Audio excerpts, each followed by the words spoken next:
প্রধানমন্ত্রী শেখ হাসিনা কোটা রাখবেন না কোটা রাখবেন না। এই সমস্ত কয়েকজন সাংবাদিকের কারণে বিভিন্ন সাংবাদিকদেরকে দালাল বলা হতো, কারণ এরা চাটুকারিতা করে এরা কামিয়ে নিচ্ছেন শত শত কোটি টাকা, হাজার হাজার কোটি টাকা। আপনারা একটু জায়গা দেন, এখানে একটু সরেন। এই ওই যে চাটুকারিতার দিন শেষ করে ফেলতে চাই আমরা। বড় দায়িত্ব নিচ্ছেন, অনেক কঠিন চ্যালেঞ্জ আপনাদের সামনে। আপনার কাছে কি মনে হয়? আসলে সাংবাদিকতার সাথে দালালি শব্দটা একেবারেই চাই না, কিন্তু বর্তমান প্রেক্ষাপটে গেল ১.৫ দশক শাসন আমলে সাংবাদিকতার সাথে দালালি পেশাটা এত সহজ হয়ে গিয়েছে যা কখনো আলাদা করা সম্ভব হয়নি।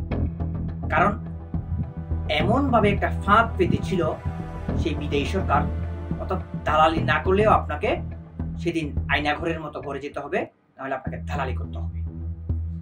এইভাবেই সাংবাদিকদের চাটুকারিতা আর দালালির কারণে অনেক গণমাধ্যম কর্মী তারা নিজেদের পথ ছেড়ে আত্মগোপনে চলে গেছে। এই পেশা ছেড়ে অনেকে অন্য পেশায় চলে গেছে এই দালালি মার্কা সাংবাদিকতা ছেড়ে, কারণ আপনি চাইলেও ইচ্ছা করলেও পারবেন না। গণমাধ্যমের গলা চেপে ধরা হয়েছিল বলা হয়। তথ্য প্রযুক্তি আইন, ডিজিটাল নিরাপত্তা আইনে অসংখ্য সাংবাদিকদের মাথায় এখন মামলা, সবগুলো তাদের নিজেদের বিপক্ষে যাবে।